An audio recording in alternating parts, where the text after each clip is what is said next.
స్తోత్రం కలుగును గాక. ప్రభు యేసుక్రీస్తు నామములో మీ అందరికీ వందనాలు. దేవుని వాక్యంలో నుండి మత్తయి సువార్త 6వ అధ్యాయం.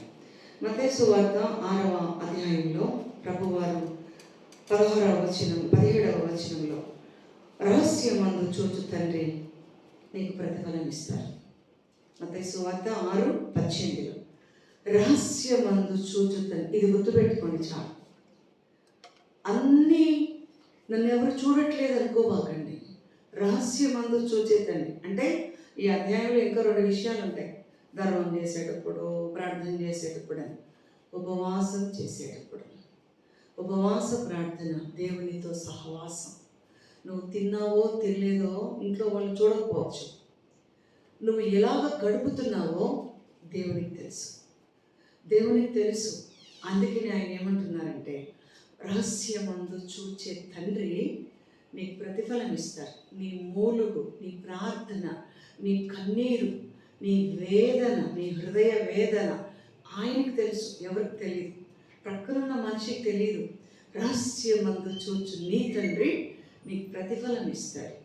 కనుక ఈ వాక్యం వింటున్న వారు ఉపవాసం ఉండండి. కష్టంలో ఉంటే, బాధలో ఉంటే, శ్రమలో ఉంటే వాళ్ళకి వీళ్ళకి చెప్పుకుంటే ఎవరేం తీర్చరు, ఎవరేం చేయలేరు.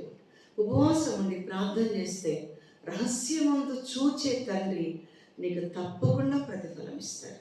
నేను యేసుప్రభు దగ్గరికి అలాగ వచ్చాను, ఏడుస్తూ వచ్చాను. నా లైఫ్లో ఉపవాసం ఎక్కువ ఉపవాసం ఉండి ప్రార్థన చేస్తాను.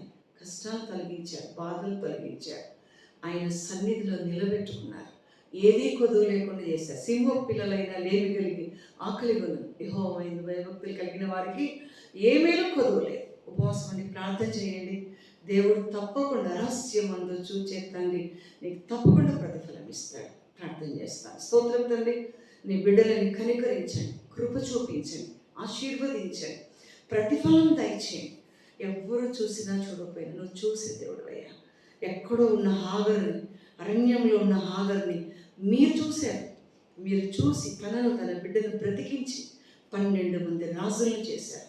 కనుక ఉపవాస ప్రార్థనలో నువ్వు చూసి ఆశీర్వదించే దేవుడు కనుక ప్రేరేపించండి, పురికొల్పండి, బలపరచండి, నీ సాక్షులుగా నిలబెట్టమని యేసు నామములో అడుగుచున్నాను తండ్రి. ఆమేన్. God bless you. Praise the Lord. God bless you.